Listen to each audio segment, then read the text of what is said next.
What's going on, everybody? This is Tony from Strictly Better MTG. I'm coming to you today with the top 20 most underappreciated, underused cards in Standard. These are cards that, if you're like me and you're a brewer from hell, you just love them. You eat these cards alive because you're going to have a lot of fun, trying to find ways to break them and make them work. So let's dive right into this. Starting off the list with honorable mentions, we've got Dissipate. It's a hard counter for 3 mana, exiles the countered spell, and that's really good, actually. That can take care of a couple problems that we've been seeing in Standard lately, like Ash Cloud Phoenix, Flamewake Phoenix, and the Death Mist Raptor Den Protector combo. Just being able to hinder and handicap those strategies I feel like is reason enough to include at least one or two of in certain control builds. Yet nobody seems to be doing it. On top of that, it also helps break the mold for Reanimator. You can really hinder reanimation style decks with that, along with the delve strategies that we see so much of in Standard right now. So many decks that run delve, especially Dig Through Time, are finely tuned so that they can always reliably cast Dig Through Time for like 2 blue mana, or maybe worst case scenario they have to cast it for 3. Oh my god. So yeah, having Dissipate will allow you to sort of disrupt their delve plans a little bit, and it may not seem like much, but one card over time adds up, and you can really wreak some havoc for them. So let's jump off into this list here with number 20. We've got Yissen, the Wanderer Bard. He's a bit of an investment, for sure, don't get me wrong, but just being able to search your library for any creature and put it directly onto the battlefield is really powerful. That's really good. There is the problem that, aside from his investment over time, he's a legend. That makes it go down a fair amount. Needs a lot of tweaking and tuning for us to make him work in Standard, but you could do it. It's possible. So let's move right along to another green spell. This is going to be Life's Legacy, and at 2 mana, a green and 1 to generate card advantage, potentially huge card advantage. Yeah, I feel like that definitely should see some play. I understand why it's not, though. It's sorcery speed. If this was instant speed, it would be seeing so much play. Instead, it's not seeing that much play, and just great card advantage potential. It potentially can give you some amazing card advantage, and that's always good. So let's go on to number 18. We've got Fated Infatuation. This is a little mana intensive at 3 blue, but nonetheless a really powerful effect. Just making a creature at instant speed for 3 blue mana is really powerful. Yeah, it's really powerful. It's really good. After this, we've got something that was going to show up on the list. Everybody probably knew about it if you've subscribed to our channel and known this content was coming. Flying Crane Technique. This is a huge bomby card, and everyone called it to be a limited bomb, and great for your cube and everything else, and it is. It definitely shines in those formats. But in Standard, we've also got Narset Enlightened Master, and I feel like between these two cards you could plan a deck that can win very quickly, very easily. Either giving Narset haste in some form or fashion, or waiting till she can swing, and then being able to cast Flying Crane Technique for free off of her, along with having 2 or 3 other nice creatures out there. Just flying and double strike to swing through seems really good. Seems really good to me. I feel like that should be a thing. After that, we've got, I hope I'm pronouncing this right, at 16, we've got Obnixilis Unshackled. This is a very, very bomby card, actually. It's 6 mana with a nice body, and a huge effect on there of making them pay 10 life and sack a creature anytime they go to search their library. So that means anytime they crack a fetch, or Sidisi Undead Vizier. There's plenty of search options out there that people are abusing right now in this format, so this guy couldn't really make him suffer for that. Don't get me wrong, there's strong potential they'll kill him before they do any of those things, but you just gotta have ways to protect him. You can plan for all that sort of stuff. So yeah, he's a great option in my opinion. After that, we've got our 15 slot. It was really a tough call between 15 and 16 here. 15 is Indulgent Tormentor. And with Indulgent Tormentor, again, he's something sort of like Obnixilis. And Nixilis with the blah, whatever.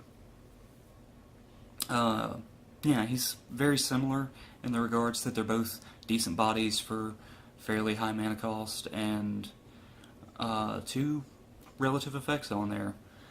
With Indulgent Tormentor, it's either card advantage or making them sacrifice a creature or pay 3 life, and either way, that's really a good option for us.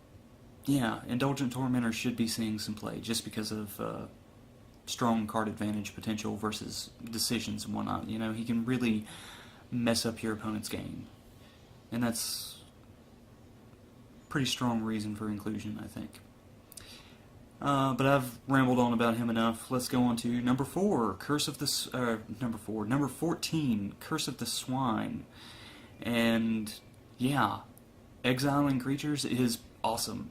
I already listed off 3 things that we need to have exiled. On top of that, there's Siege Rhino, there's Rakshasa Death Dealer, anything with regenerate and whatnot. There's plenty of good things that can come from Curse of the Swine. Not only that, but if you combine it with Battlefield Thaumaturge, you can potentially just wipe their board for 2 blue mana, and that's stupid. Well, you're not wiping the board, you're exiling all their big meaty guys that you care about and turning them into 2/2s. Imagine if you could take all the Thunderbreak Regents and Stormbreath Dragons and whatnot like that your opponent's thrown at you in their green-red Dragons deck, and just turn them into 2/2s on the ground. After that, you drown in sorrow and you're done. You're done! You're done! Yeah. So let's move on to 13. Another blue card. A lot of blue in this, actually. Chasm Skulker. I've playtested with this guy some, and as long as you can generate the card advantage there through Monastery Siege, Treasure Cruise, Dragon Lord's Prerogative, there's so many different things and ways that we can generate card advantage, and combine that with this creature, and you've got a creature that's going to get big and bomby fairly quickly. On top of that, he replaces himself when he dies for all that card advantage that you've been gaining. So I think he's great. I think that is perfect. We usually see those replacement effects like that with putting other creatures into play on green creatures, specifically Hydras and whatnot. So yeah, I feel like Chasm Skulker should see plenty more play than he does. Let's move on to number 12 here. Shuyun, the Silent Tempest. Another blue creature here. I feel like in a red-blue heroic maybe, or a Jeskai heroic, even potentially blue-white heroic, you could put this guy in. I suggested red-blue or Jeskai because I'm thinking of Temur Battle Rage, giving him double strike as well as another creature double strike for just 4 mana. He's got prowess, so he's going to get bigger. You probably have other prowess guys in there. So all the way around, it's just going to be really effective. And can help you pull off some earlier game wins and whatnot. Let's move on to number 11, Living Lore, another blue spell. I'm sorry there's so much blue, but the blue has got a lot of good spells that aren't being appreciated right now. We've got Living Lore. Conley Woods actually did an article about how you could make a Living Lore deck in Standard and what you would need to make it activate and fire off and everything, and it looks really good.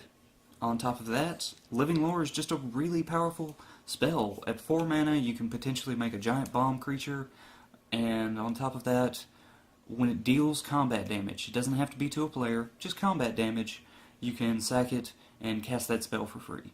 So that's a free dig through time, a free treasure cruise, a free dead drop, you know, make a 10-10, and that's really good. Um, so let's move on to number 10. We've got Terra Stomper.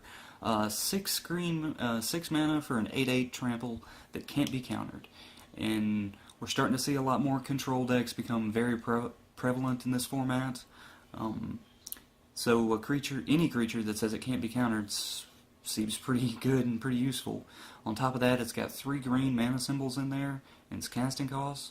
So Green Devotion or Green Devotion style decks can really abuse and take advantage of this, because that's going to help them with their devotion costs. They can ramp into it fairly easily, and it's an 8/8 trampler. Yeah, 8/8 trampler. It's pretty big, balmy stats. After that, we've got number 9. We've got Annex and Cymede. I really picture this guy going in a red-white heroic deck.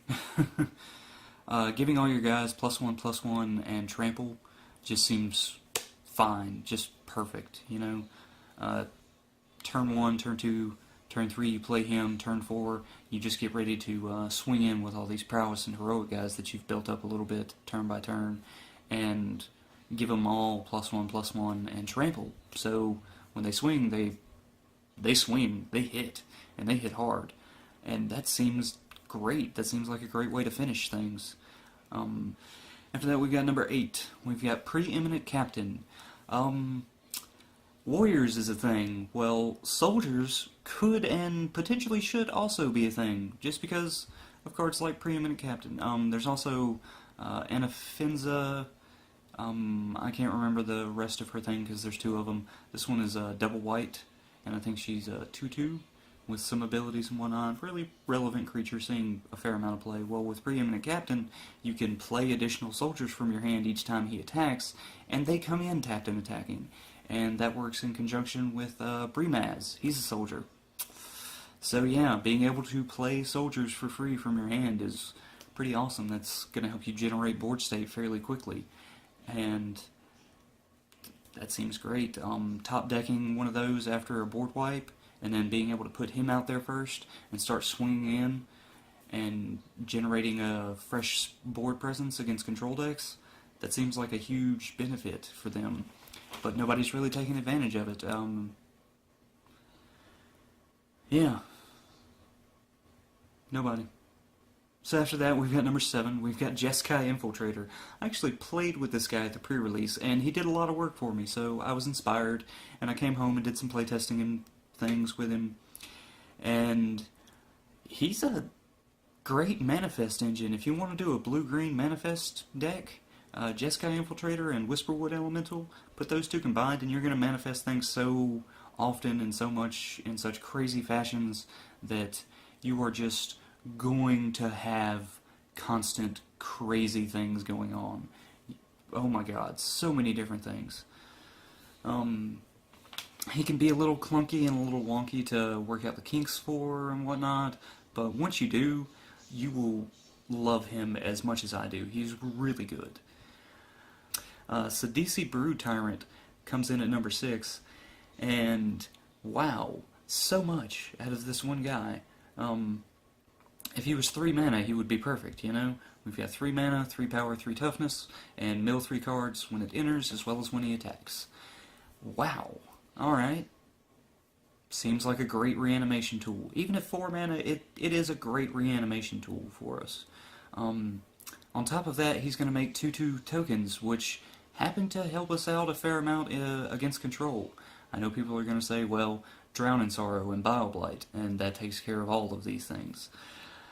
But you're in Sultai, you can plan for that. There's ways around everything, you know?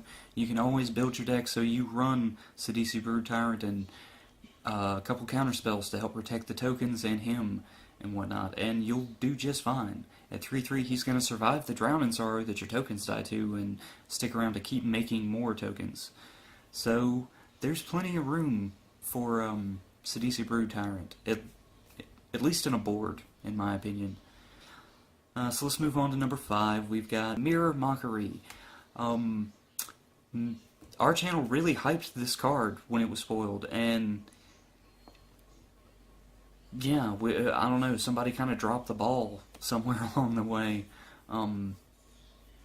It's really, really good. It fights off against Wingmate Rock and Siege Rhino and so many other relevant cards that I feel like Mirror Mockery should definitely be seeing some play, and it's just not. So coming in at number 4, we've got Godsend, or God's End, however you prefer to pronounce it.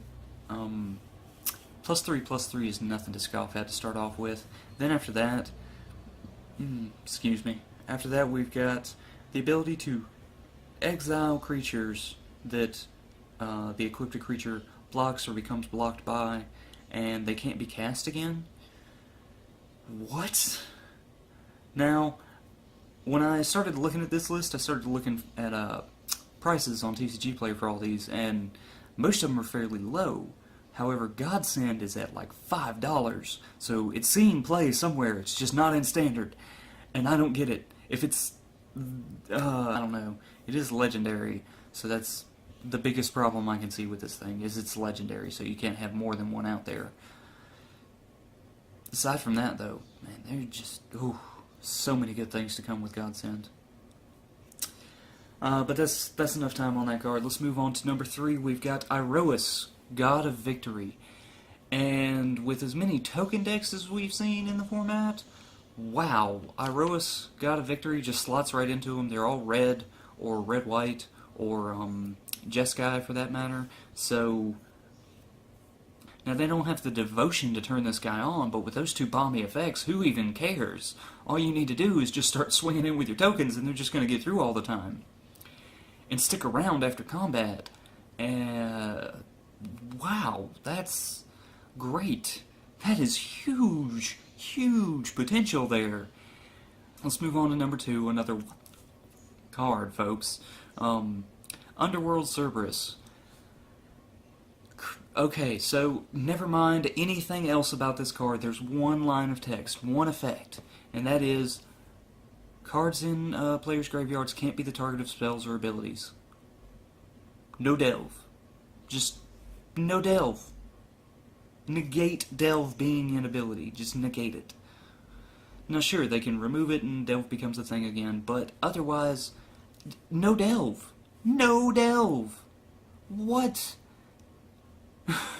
Sounds good. Sounds really good, honestly, in my opinion. Not seeing it, though. I feel like that could go into a Mardu control or something, Mardu mid-range, and really do a lot of work for him. But nobody's taking advantage of it. So let's move on to the number 1 spot. I've been hyping this card since I saw it. Clever Impersonator is the name. At 2 blue and 2 colorless, just take any permanent on the battlefield that you want and put it on your side, basically. Let's make a copy of it. You know, it's clone on steroids. The only way to make this thing any better would be to give it flash. And if that was the case, it would have to cost more mana. And then if it cost more mana, people would complain and not play it the same way they do now. He's just good. He is an amazing spell. He is so good. I really cannot stress this enough. Clever Impersonator is actually phenomenal. Just try it one time. Any planeswalker that they have, any big bomby creature they have, like their Ojutai, especially since this doesn't actually target that creature, so you can take hexproof guys. You can take, well yeah, Dragon Lord Ojutai, as well as Silumgar the Drifting Death. I mean, you could take a carry at it if you just wanted a 0/3 body that will sit around and help you produce mana and fix your mana. You know, there's so many options and so much potential in Clever Impersonator, and yeah, we're not doing anything with it. I'm trying to break this card and make it work really well. So, wish me luck there. I'm going to get back to that. I've got to go edit this video. I hope y'all enjoyed watching. Please remember to like, share, comment, and subscribe so y'all can see all the upcoming content we've got. I've got a bunch of deck techs. I'm a little behind on those deck techs because I've been having some technical difficulties between my computer and my recording device and getting things off of one onto the other and whatnot. But I finally got it straightened out. Finally getting back on track. All I got to do is get everything edited and uploaded. So within this next week, you should expect to see a uprise in content from me all of a sudden. Yeah. Thanks for watching, folks. This is Tony from Strictly Better MTG, and I'm signing off.